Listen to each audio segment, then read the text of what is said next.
The fire was still warm when we found the campsite. That was the first thing that bothered me.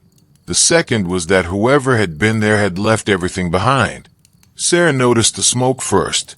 We had been hiking for almost 2 hours, trying to find a small lake marked on an old trail map, when she stopped and pointed between the trees. "Do you smell that?" Daniel did. We followed the faint smell of wood smoke off the trail. That was our first mistake. The campsite wasn't on our map. It sat in a clearing surrounded by tall pines, almost completely hidden from the official trail. There was a green tent, a folding chair, a metal cooking pot, 2 backpacks, several cans of food, and a fire that had burned down to glowing embers. "Someone's here," Sarah said. Daniel immediately shook his head. "No, look at the fire." He was right. There was nobody around, but the fire had been burning recently. Very recently. The food was still warm. A kettle sat beside the coals. Daniel checked the surrounding ground. "Where are the footprints?" There were plenty of footprints near the fire, but they all stopped at the edge of the clearing. None led away. We stood there trying to make sense of it. Then Sarah noticed something inside the tent. A sleeping bag, still open, a pair of boots beside it, and a jacket hanging from the entrance. Everything looked as if someone had simply stood up and walked away for a minute. Except there was one problem. Their phone was sitting on the sleeping bag. Daniel picked it up. No signal. The screen was still on. The last thing displayed was a map. A route had been marked through the forest. It went far beyond the official trail system. Daniel looked at me. "This place isn't supposed to be here. We should have left immediately." Instead, Sarah noticed something written on the inside wall of the tent. 3 words. "Don't use the trail." We didn't understand what it meant until we found the trail. It began behind the campsite and disappeared between the trees. There were no signs, no official markers, just a narrow path through the undergrowth. Daniel didn't want to follow it. Sarah argued that whoever owned the campsite might have simply gone to the lake. I agreed with Daniel. Then we heard a noise, a metallic clatter from somewhere down the trail. All 3 of us froze. "Hello," Sarah called. "Nothing." Daniel looked at me. "We're leaving." We started back toward our campsite. We had gone perhaps 50 yards when Sarah stopped. "Wait." She was pointing at the ground. There were fresh footprints, barely visible in the mud. They were coming from the hidden trail, and they were heading directly toward the campsite we had just left. We didn't wait to see who made them. We hurried back. The clearing looked different. The tent entrance was now closed. Nobody had closed it. Daniel grabbed the car keys. "Pack nothing. We're going." We started toward the official trail. Then Daniel stopped.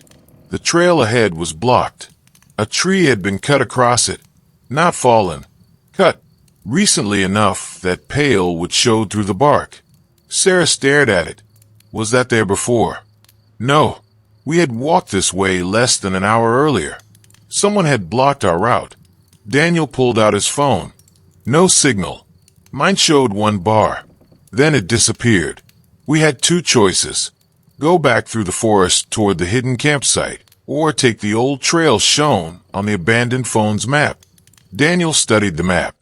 The old trail connects to a service road. How far? About 3 miles. We took the old trail. For 20 minutes, nothing happened. Then we found the first object. A cooking pot. Then a chair. Then another abandoned tent. Not a campsite. Just a tent beside the trail. Farther on, we found another. Then another. Each one was empty. Each had been abandoned in a hurry. Sarah whispered, "How many people have been through here?" Daniel didn't answer. The trail eventually reached a small clearing. In the center was a wooden shed. The door was unlocked. Inside were dozens of supplies. Water, food, fuel, blankets, medical kits. Everything someone would need to stay hidden in the forest for months. Then Daniel found a notebook. The first pages contained dates, names, and numbers. not names we recognized, until he reached the final page. 3 names were written there: Daniel, Sarah, and mine. Underneath them was today's date. None of us spoke. Then we heard a vehicle engine somewhere beyond the trees. Daniel closed the notebook. Run. We followed the trail as fast as we could. The engine grew louder. Then we saw the service road. An old pickup truck was parked beside it, empty, but the driver's door was open. The keys were still inside. Daniel didn't hesitate. We got in. He started the engine. As we drove away, I looked back through the rear window.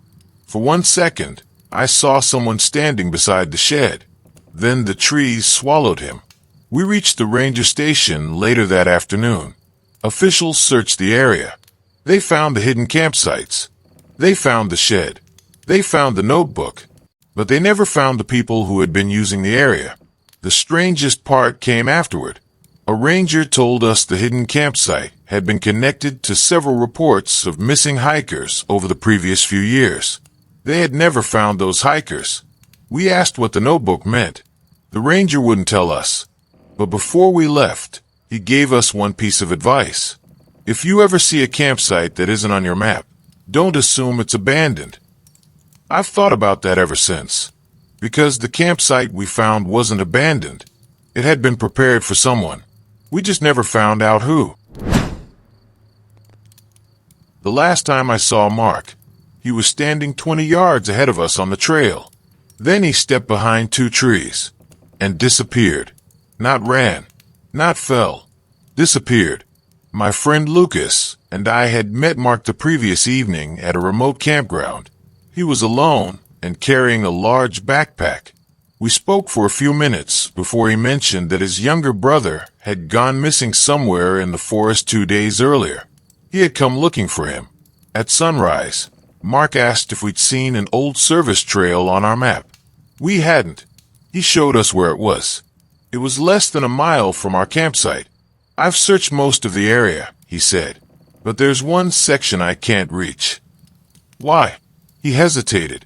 Someone keeps blocking the trail. That afternoon, Mark left to search again. He said he'd meet us at the campground before dark. He never did. At around 5, Lucas and I decided to look for him. We followed the trail he described.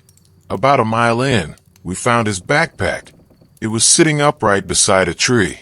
His jacket was inside. His water bottle was still full. And his phone was on the ground. Lucas picked it up. The last message on the screen was unfinished. I found the place. Nothing after that. We called Mark's name. No answer. Then we heard him. Over here. His voice came from ahead. We followed it. The trail narrowed. We reached a bend. And there he was. 20 yards ahead. Mark looked back at us. Keep moving. Lucas started forward. Mark stepped behind 2 large trees. We reached the same spot seconds later. He was gone. There was nowhere to hide. No side trail. No bushes thick enough to conceal someone. Just 2 trees and a wall of forest. Lucas stared at me. Where did he go? Then we heard something beneath our feet. A hollow sound. I looked down. The ground was covered with old wooden boards. They had been disguised with dirt and leaves. Daniel's warning from the previous story came back to me for no reason at all. If something looks wrong in the woods, don't step on it. We backed away. Then we noticed the trail beyond the trees. It wasn't a trail. It was an old trench. A narrow depression running through the forest, covered by branches. Someone had been using it to move unseen. We followed the edge of it until we found an opening. Inside was a small underground shelter. And that's where we found the second discovery. Not Mark, his brother, or what was left of his belongings. A jacket, a watch, a notebook, and a handwritten list of dates. Lucas opened the notebook. Most entries were short. Saw them again. They blocked the road. Don't take the Mark trail. The final entry was dated 2 days earlier. If Mark comes looking, tell him to leave. Lucas looked at me. His brother knew this was happening. Then we heard footsteps above us. We switched off our flashlights. Someone walked across the boards overhead, slowly, then stopped. A voice came from above. "Mark." Lucas looked at me. The person outside was calling Mark's name. We stayed silent. After several seconds, the footsteps moved away. We waited. Then we climbed out through the opposite side. The forest was getting dark. We didn't try to find Mark again. We headed toward the campground. Halfway there, we found a tree blocking the trail. Freshly cut, just like the first story. Lucas stared at it. They don't want anyone using this trail. We went around it. When we reached the campground, Mark's tent was gone. So was his vehicle. But his keys were still inside our campsite. He had left them beside our firewood. We called the authorities. A search team arrived that night. They found the underground shelter. They found the notebook. They found evidence that several people had been using the forest illegally. But they never found Mark.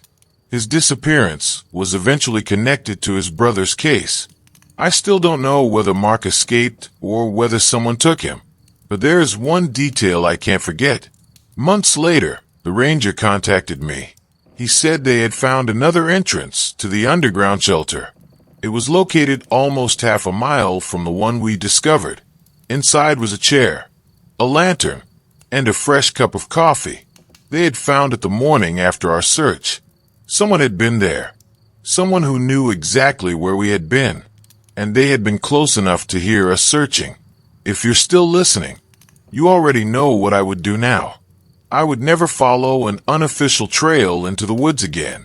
And if you're enjoying realistic camping horror like this, subscribe to the Forgotten Campsite. Because some places aren't forgotten by accident.